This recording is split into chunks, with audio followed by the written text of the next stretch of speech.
name is Rael Guha and this is Wataru Kikuchi. And welcome to GSM News. Today we would like to talk to you about the American School of Milan, also known as ASM, and its celebration for the school's 50th anniversary. The school was founded by Daniel E. Giulioli in 1962. It was made for parents who lived in or close to Milan and wanted their children to have a basic education in accordance with an American curriculum. However, building the school is a real task for them, since they had to build it out of nothing. According to Daniel Giulioli, the founder of ASM, nothing was, indeed, the worst, since these dreaming parents had no private or government financing, no teachers, no school premises, and no school administration know-how or experience. Their only asset was the firm conviction that the cause was right, and that their creative thinking and a lot of good luck would somehow make their dream come true. And look at the school now. To answer further questions about the school, we've interviewed the director of ASM, Dr. Austin, and Mr. Newton, who has been at the school since it was created. The school has changed immensely since it was founded in 1962. I can only imagine what it was like back then, with the different teaching styles and the teenagers in the 60s. How is the school different, do you think, from when it was founded 50 years ago? Oh boy. How do you think it's changed? Not only technology-wise, but values and the students. If you look at the students now and then, how do you think they're different? Well, for one thing, far more diversity today than in those days. As you know, the school was founded as an American school. At that period of time, here in Europe, Europe was building back its industry from after the Second World War. And as you go on through your studies, you'll study more about how Europe was really in a difficult time. So American corporations, now what we refer to as multinational corporations, came here. And so there were a lot of American families, and the Americans felt they wanted to have a school so that their kids could come over here, spend 3 or 4 years, then go back to the United States and not have this gap in their education. So the school was formed with a small group of students in the city of Milan. Now, because it was in the city, it didn't have ball fields, it didn't have a gymnasium, it didn't have lots of facilities that you have today. And that certainly is a limiting factor, but that's not the only thing. When you have, when the majority of your students are from one ethnic group, certainly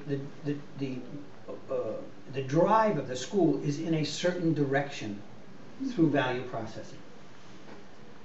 As the years have gone on, the school has become multicultural.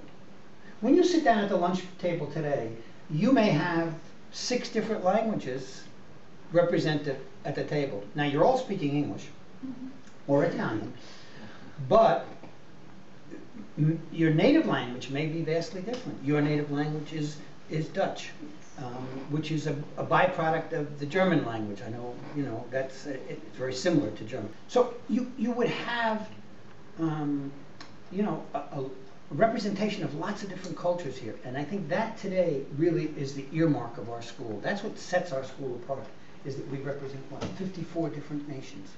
Pretty amazing. Yeah. Pretty amazing. The students must also have made a fundamental difference to the way the school was, seeing how they are such a large part of what makes the school what it is today. As far as the students go, what are the major changes you have seen between children and teenagers then and now? Well, frankly, they're a lot more respectful than they used to be, and they're lively, they're very inventive, and they learn fast. Considering all the progress the school's already made, imagine what it would be like in even more amounts of time. If the school's already gone from being a small room in the middle of Milan with barely any campus to a school with a full laptop program, a full campus with a tennis court, football field, multiple gyms, and much more.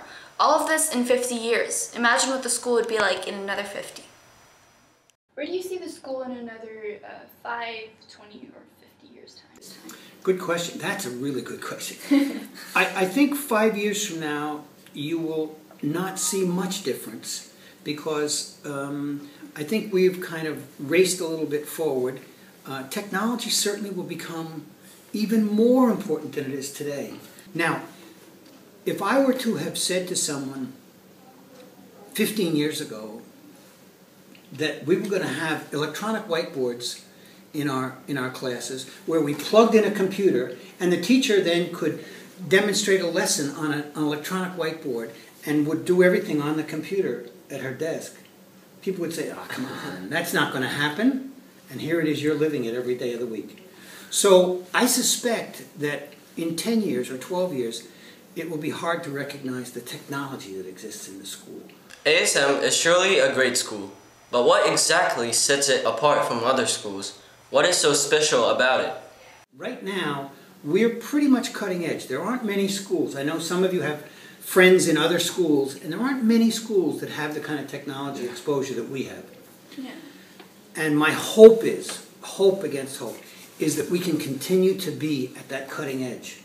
So that when you graduate and leave here and go on to college, nothing surprises you. Oh yeah, well, I did that in high school. Yeah, I saw that kind of equipment and that kind of machinery in high school. My hope is that we help you folks not to just take from the teacher what the teacher tells you and simply put it back on a piece of paper, but to take from the teacher what you get, take from your textbook what you get, take from the internet what you get, and synthesize it, think it through, and make critical, good decisions about how you're going to present the material. Is that also what sets ASM apart from other schools? I hope it does, and I think it does. It certainly sets it apart from the other schools that I'm familiar with.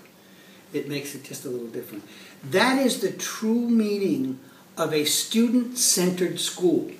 And people use that expression all the time. Oh, we're student-centered. But I think really right here, and I hope you feel that every day, that we're here for you. Well, I'm not here for the teachers, I'm not here for the parents, I'm here for you to make sure that you feel ownership of the program here and ownership of your own education and in control of your education. All in all, the school has progressed and improved immensely over the last 50 years. To celebrate this was the much anticipated 50th anniversary celebration.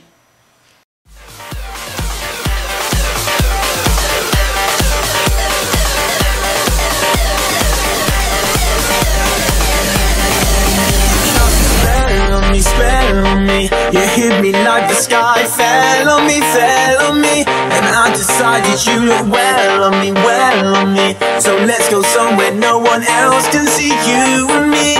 Turn the lights out now I'll take you by the hand you another drink it if you can you spend a little time is slipping away from us, so stay with me, I can make you glad you came. The sun goes down, the stars come out, and all that counts is here and now.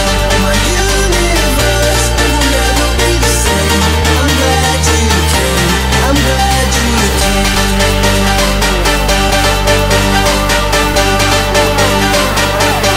I'm glad you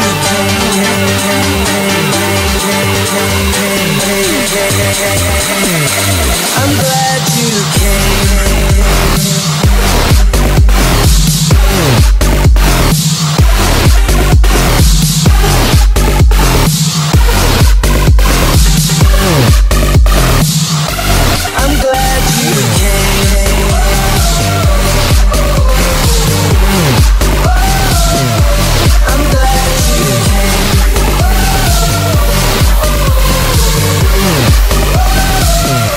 So glad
and see you next time on GSM News.